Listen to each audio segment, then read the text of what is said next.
Irmãos, abra a sua Bíblia, Atos dos Apóstolos, capítulo 20,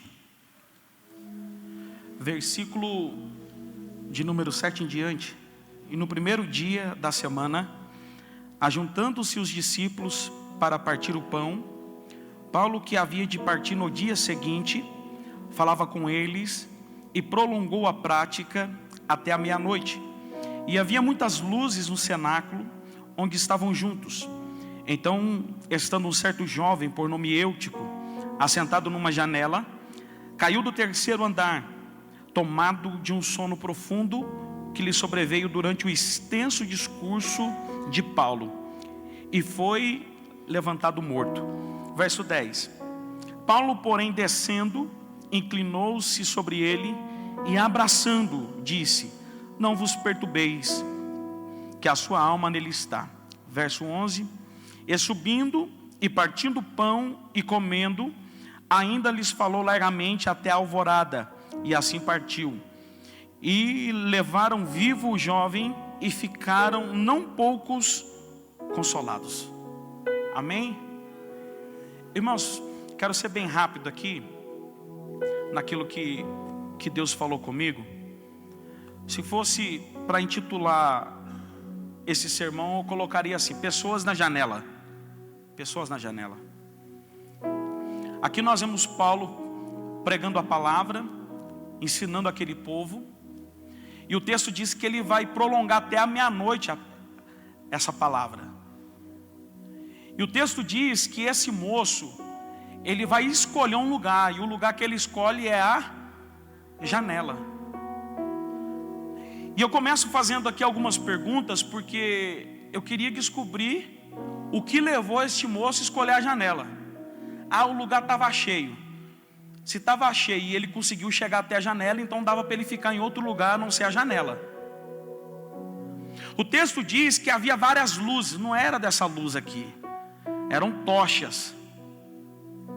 Muitas pessoas ouviam o sermão de Paulo. E a primeira coisa que eu vejo, o porquê dele escolher a janela para poder se assentar, é que o calor do ambiente com certeza incomodou Eutico. E o lugar estando quente, ele entende que se ele se assentar à janela, a brisa de fora ou o vento de fora pode trazer o refrigério que ele tanto precisa. Vou repetir. Ele escolhe a janela porque ele está pensando assim: se eu sentar aqui, eu tenho certeza que o vento de fora pode trazer o refrigério que a minha alma precisa. Quando o calor de dentro do ambiente começa a incomodar, você começa a perceber que muitas pessoas começam a procurar a janela. Tiago, não estou entendendo. Você já viu que tem pessoas que ficam incomodadas se você dá um glória? Você já viu que tem crente que incomoda se o fogo de Deus descer no ambiente? Você já viu que tem gente que incomoda com a palavra do pastor, com o louvor, está incomodado? Sabe o que é isso? São pessoas que estão incomodadas com o calor do ambiente. Aí ele procura a janela, porque ele entende que o vento de fora pode aliviar o calor que ele está sentindo. Mas só que o que Deus quer dizer aqui nesta noite para nós é o seguinte: o vento que assopra lá fora é passageiro. Não, eu vou dizer de novo: o vento que assopra lá fora, ele pode trazer o frescor que você precisa no momento, mas ele é passageiro. Porém, aquilo que ele tem para te entregar do lado de dentro não é passageiro, ele vai para toda a eternidade. Segundo motivo que eu vejo, alguma distração do lado de fora chamou a atenção de Eutico. Preste atenção, o ambiente de culto aqui é sempre o mesmo: cadeira, o telão, o púlpito. Agora lá fora não. Lá fora sempre vai ter algo diferente para poder chamar a atenção de quem está desconectado do lado de dentro.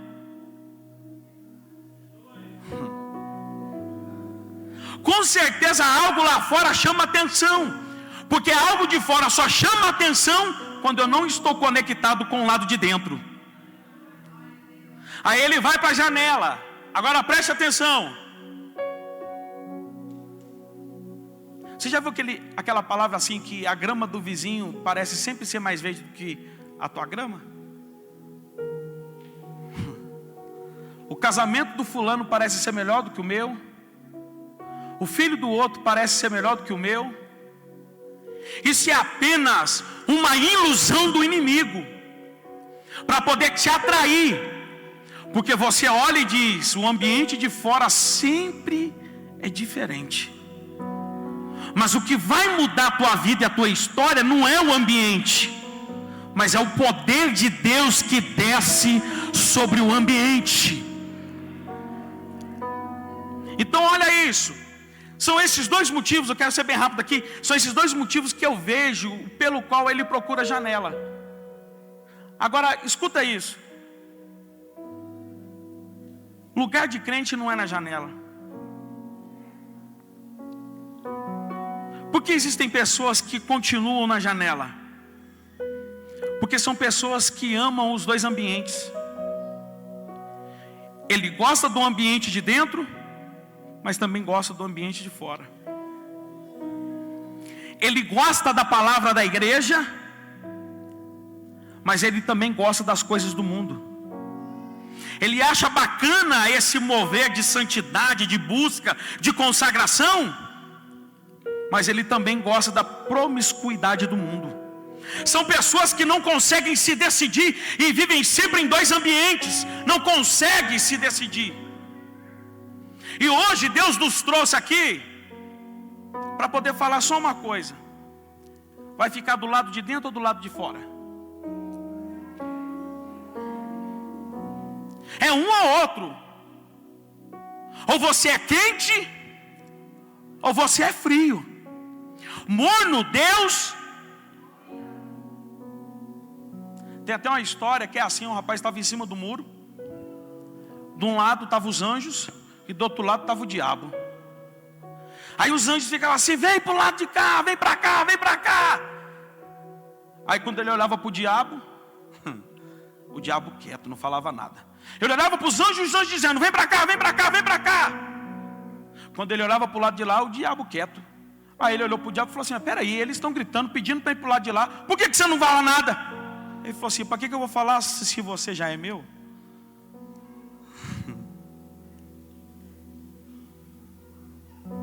Então não tem como a gente viver nos dois ambientes. Ou você é do lado de dentro, ou você é do lado de fora.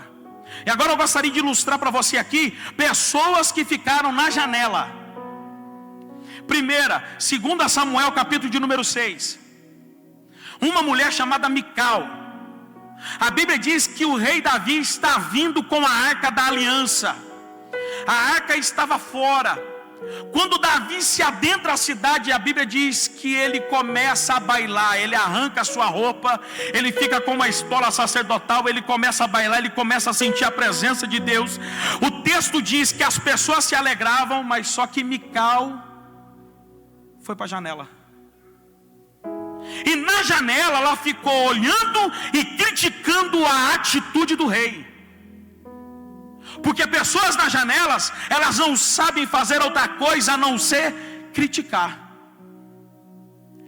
Ela escolhe ser uma pessoa que está apenas assistindo, ao invés de descer e se envolver com a festa e com a presença de Deus que estava naquele lugar. Você é um espectador da presença de Deus, ou você é um participante da glória e da presença de Deus? E é simples, porque ela apenas escolheu ser uma espectadora. E ela fica olhando, e ela fica observando. Quando Davi termina, a Bíblia diz que ela vai ao encontro de Davi e diz assim: ó, quão vergonhoso ver o rei quase nu na frente das servas dos seus servos. Creio eu, Davi olhando para ela e dizendo: eu só estava adorando. E o texto bíblico diz que daquele momento até a sua morte, ela se tornou estéril, ou seja, uma pessoa infrutífera. Tiago, eu não entendi. Pessoas na janela são pessoas infrutíferas. Pessoas na janela são pessoas que não produzem. Deus te trouxe aqui nesta noite profética para te dizer: eu te chamei para se envolver com a minha presença. Eu te escolhi para se envolver com a minha presença. Segura na mão desse irmão que está do teu lado, segura, dá uma sacudida nele. Eu sei que tem gente que não gosta, mas sacode ele para ver se ele acorda e diga assim: Deus te chamou para ser um participante da presença dele. Deixa eu ver só quem está do lado de dentro. Levanta a mão, abre a tua boca e dá uma para sonha, dá uma rajada de glória. Frutífera. Segunda pessoa que ficou na janela. E sabe o que é mais engraçado da janela? É que você nunca sabe se a pessoa está do lado de dentro ou do lado de fora. Não fica com essa cara de ué, não. Metade do corpo está do lado de dentro, a outra metade da cintura está para o lado de fora, inclinado, olhando, Segunda pessoa, 2 Samuel, capítulo de número 11.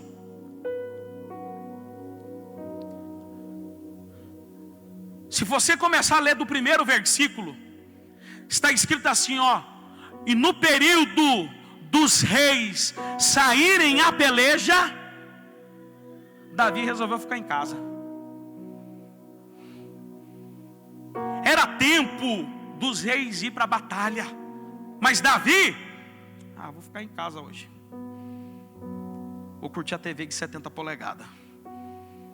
Ele coloca outro para ir no lugar dele, e ele fica em casa, tranquilo. De repente, para onde que ele vai? Para a sacada, para a janela. Quando ele vai ver o que não era para ver. Vai desejar o que não era para desejar. Vai cobiçar o que não era para ser cobiçado. E na janela ele vai arquitetar.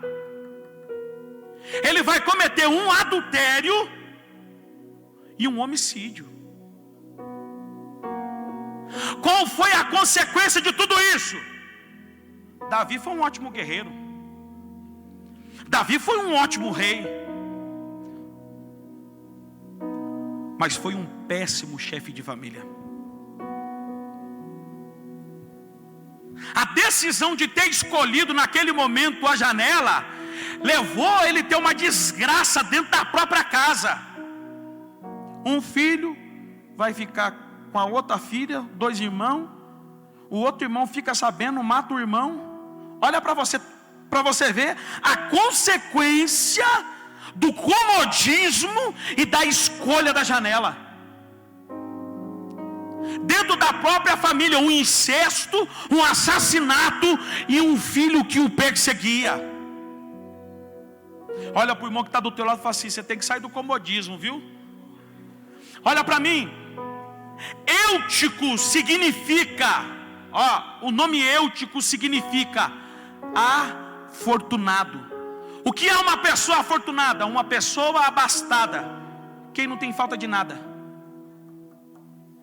Vem para a escola da família. Eu já sei de tudo. Não, você tem que fazer esses cursos. Para quê? Já estudei tanta Bíblia. Porque tem gente que pensa que sabe de tudo e não tem necessidade de nada. Mas na presença de Deus sempre seremos dependentes dele. Olha isso. Isso significa que a janela não é um lugar bacana para poder ficar. Olha o que o texto continua dizendo. Então um certo jovem, por nome Eutico, assentado numa janela, caiu do 3º andar, tomado de o quê? Sono profundo, que lhe sobreveio durante o extenso discurso de Paulo. Irmão, ele foi vencido pelo sono. Tem gente que prega dizendo que o discurso de Paulo foi tão longo, que ele pegou no sono. Mas foi só ele. Agora vamos lá. Se Eutico dormiu no sermão de Paulo, imagina no meu.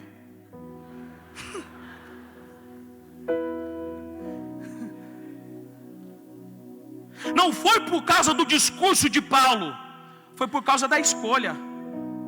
Porque ninguém consegue vencer esse sono em cima da janela.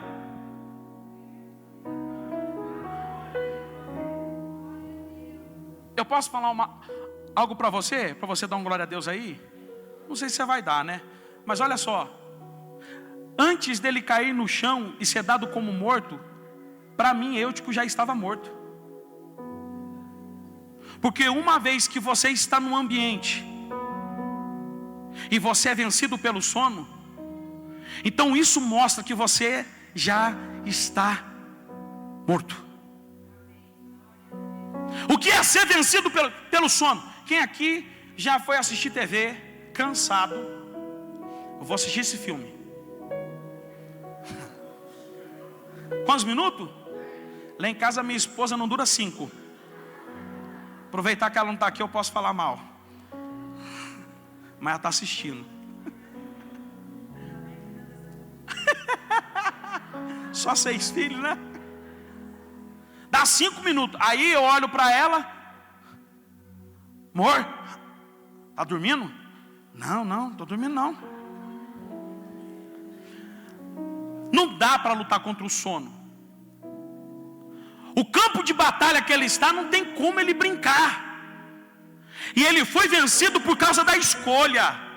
Porque crente que decide estar do lado de dentro, o sono não consegue te vencer. O que é isso? O que é esse sono? Irmão, o que é o sono? É você estar em um ambiente, mas a sua mente não está conectada naquele ambiente. Você deita na cama, você começa a dormir, mas a tua mente não fica conectada ali. Quando Adão e Eva, eles pecam, a Bíblia diz que Deus desce. E quando Deus desce, Deus começa: Adão, cadê você, Adão? Onde está Adão? Adão está ali, mas só que não tem mais conexão. Porque do que adianta você estar aqui, mas a tua mente não está aqui? Do que adianta você vir para o culto, mas a tua cabeça não está conectada naquilo que Deus está falando? Do que adianta você vir aqui para poder participar de um culto como esse, mas a cabeça está assim: depois que acabar aqui eu vou fazer isso, vou fazer isso, vou fazer isso. Não, Deus está dizendo: sai da janela, vem para o lado de dentro. Porque crente na janela não consegue vencer este sono. A Bíblia diz que ele cai do 3º andar. Agora olha que interessante. Quando ele cai, o pessoal tentou levantar ele. Aí eu fiquei aqui encucado. Por que tentaram levantar ele? Uai, morreu, deixa no chão.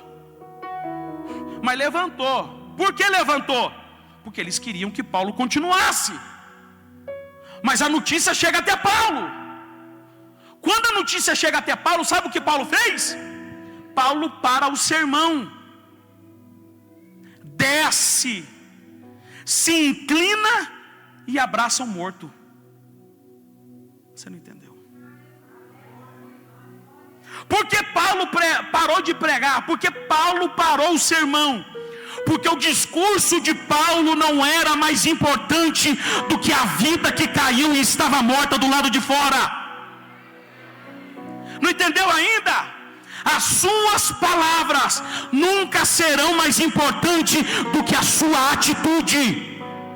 Ah, não, eu vou falar. Porque tem gente que está pregando sobre amor, mas não tem coragem de descer, abraçar e expressar o amor. Não, olha para esse irmão que está do teu lado, dá um glória aí, meu irmão.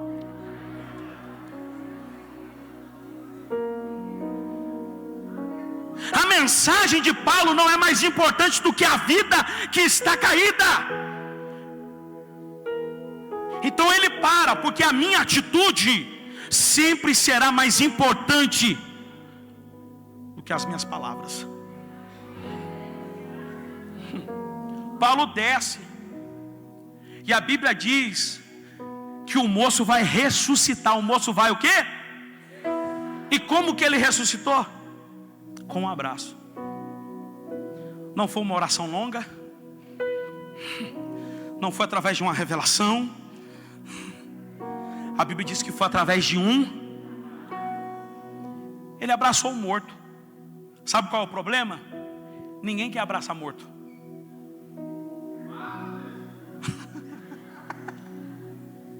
Ninguém quer abraçar morto. Por quê? A gente só quer abraçar vivo. Porque o vivo você abraça, ele abraça de volta. O vivo, você beija ele, ele te beija de volta. Agora morto não. Morto não pode fazer nada por você. Eu estava falando com uma pessoa ontem, eu falei assim: se eu disser para você que eu quero abraçar morto, eu estou mentindo. Quem quer ir para a biqueira? Quem quer ir para debaixo da ponte? Quem quer ir na casa de alguém que está ferido com o evangelho, que fala mal de todo mundo? Quem quer ir? Ninguém. Porque abraçar morto queima o filme. Morto fede. Mas a Bíblia diz que Paulo para o sermão, abraça um morto, e o morto ressuscita. Pastor Salmo, sabe o que é mais interessante? Olha isso, pastor Paulo. Ele não chegou assim: menino levado, quem mandou sentar na janela?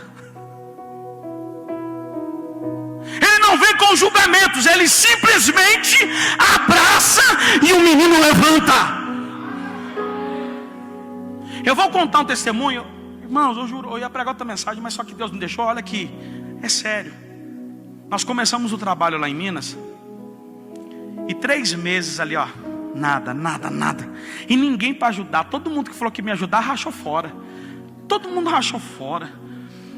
Aí a gente colocou culto lá, culto da revelação, culto do mistério, culto do manto. O povo não ia. Eu falei: Jesus, eu sou ruim demais, misericórdia. Acho que é só o pessoal lá de Goiânia que gosta de mim. Aí a gente mudou de ponto. Há mais de 1 ano atrás, eu trouxe um menino aqui. A primeira vez que eu preguei aqui, ele veio comigo aqui. Ele deu um grito do lado do pastor Salmo. O pastor Salmo deu um pulo da cadeira. Aí pensa num menino doido. Doido.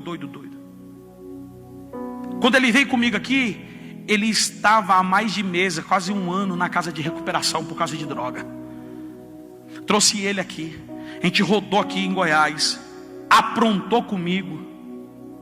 Deixei ele na casa dele e falei: quer saber de uma coisa? Ele que se lasque todo. Sai de perto de mim.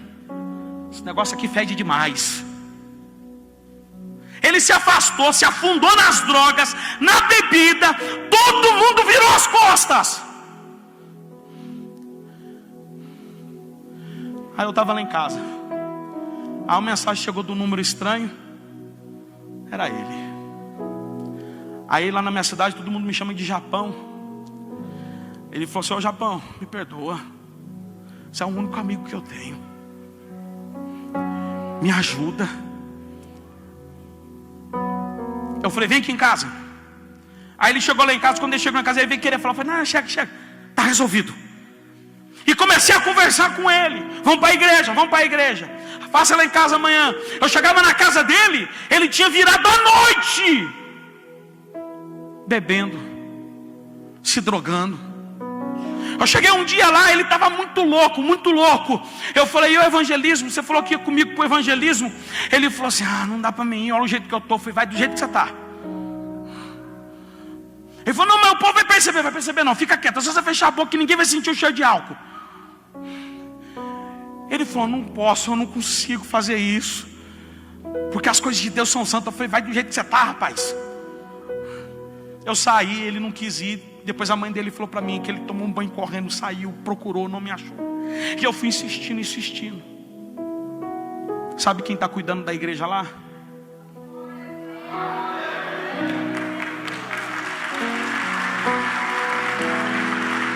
Sabe quem está fazendo os cultos lá? Era quem estava morto. Aí nós fazendo um culto na igreja, e eu dizendo: Deus, traz o povo, traz o povo. E a gente quer que os empresários venham. Traz os empresários, traz os empresários. Aí chegou uma mulher tonta, bêbada. E ele estava pregando. Aí eu fui em cima da mulher, porque eu achei que ela ia fazer algum escândalo. Segurei ela, falei: senta aqui, filha, senta aqui. Ela com 3 latão de Skol. Me pediu nos empresários, Deus manda uma bêbada. Aí ela ali com latão, sentei ela. Ela falou: posso ouvir a palavra? Eu falei: pode, senta aqui, ouve a palavra. Quando deu 2 minutos nela, ela: eu não posso ficar aqui. Eu falei: por quê? Ela falou: tô com a cerveja. Eu falei: fica aqui com a cerveja mesmo.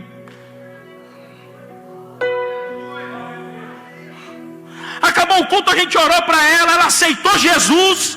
Pegamos o nome dela, um endereço. Aí numa quarta-feira, culto, a gente de tarde, vamos fazer visita para Carla, vamos lá. Irmãos, quando ela abriu o portão,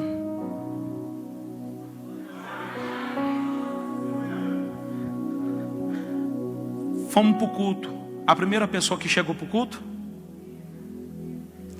sabe quem estava no culto domingo?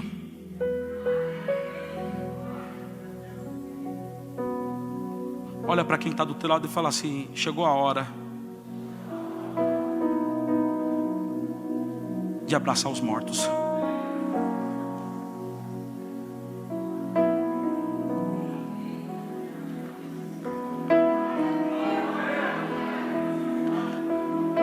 E eu encerro aqui. Só queria rodear para chegar só até aqui. O verso 12.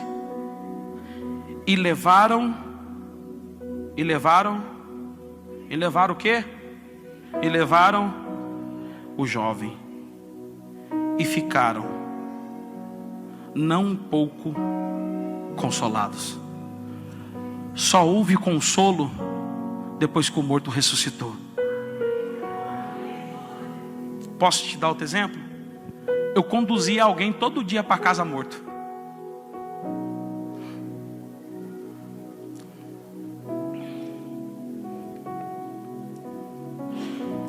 Eu conduzia todo dia alguém morto para dentro de casa. Mais de 3 anos, a minha mulher tentou tirar a própria vida.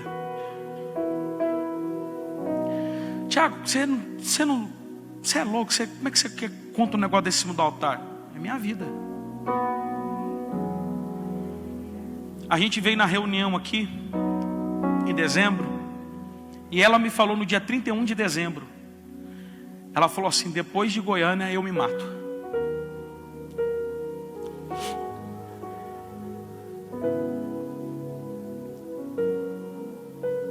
Ela foi com as pastoras. A pastora Tereza ficou do lado dela. A pastora Tereza começou a orar, liberou uma palavra sobre a vida dela. Ela falou que quando abriu o olho, todas as pastoras estavam em volta dela.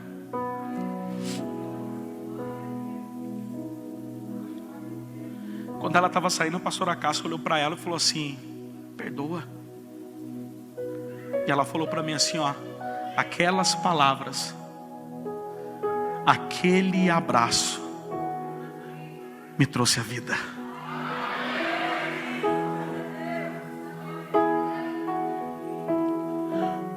Hoje, quando a gente chega em casa, a gente tem conforto. Porque a pior coisa que tem é você conduzir alguém morto para dentro da tua casa. Você pode ter dinheiro, você pode ter carro, você pode ter o melhor dessa terra, mas você não tem conforto aqui dentro. O conforto verdadeiro, ele só pode vir quando você abraça quem está morto e ele ressuscita.